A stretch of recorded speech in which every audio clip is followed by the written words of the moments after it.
sitting is the new smoking. Now, while that may sound melodramatic and maybe even just a little cheesy, health professionals have grown increasingly concerned about the amount of time that we as human beings spend sitting on our jobs or at home or in schools, because all of this excessive sitting seems to carry with it increased health risks. In short, we as human beings need to get up and we need to move more. Now, we can understand how this has kind of evolved in the human condition if we realize that millennia ago and for thousands of years, men were primarily either hunters or farmers, both of which occupations involved a great deal of movement and sometimes very strenuous physical activity involved with it.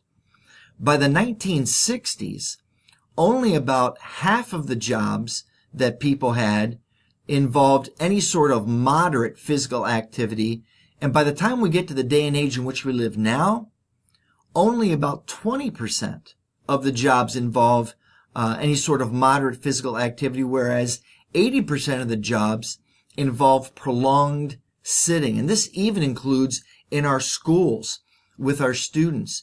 Children are taught to sit still and to be quiet, and of course, when active learning is taking place, that's a good thing. But are there some options for students that will help them both to move and still to be able to learn? But we'll talk about some solutions for that in a little bit. But suffice to say that all the prolonged sitting, whether you're a student or an employee somewhere, carries with it increased risk of health,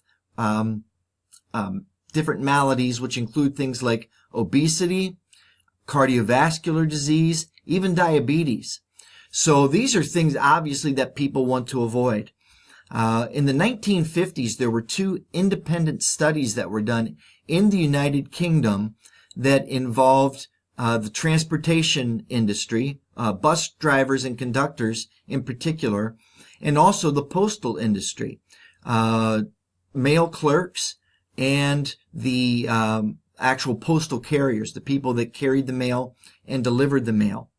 And what both studies independently of each other discovered is that those who spent the most time sitting, which would have been the drivers and the clerks, had increased health risks for some of those things mentioned earlier, the obesity, the heart disease, and the diabetes, whereas those who were standing and moving, the conductors and the mail carriers, had less of a risk for those. And they began to make the connection that a lot of this sitting and a lot of the prolonged sitting was not healthy for us as human beings. Now, for years, and even as recently as 9 years ago, the standard prescription for this was to get in a minimum of 3 30-minute workouts a week.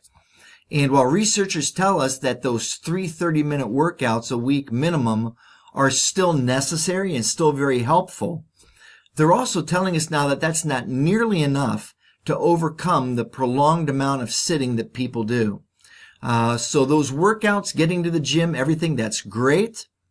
But what we really need as human beings is just more time spent getting up, standing, and moving throughout the course of our day. So some of the solutions that researchers have suggested to help combat this problem involve, first of all, for people in call centers or people who are responsible for answering the phone at their desks, when you're on the phone, stand up. If you can stand up while you're on the phone rather than sit, that's helping your blood to flow. It's helping you to be just even a little more active. And that's a better alternative than just staying in your seat the whole time that you're on the phone and the whole time you're at your desk during the day. Excuse me. Another suggestion that some researchers have made is that when we conduct meetings, why not walk instead of sit around a conference table? Why not get the group of people together to find some place in the company to spend some time walking, even slowly together, to conduct that business, or in a climate or at a season when it's nice enough outdoors to get out and walk? Why not do that? Why not conduct our business that way while we're still able to communicate, still able to talk with each other, and yet we're getting that increased movement in that we need?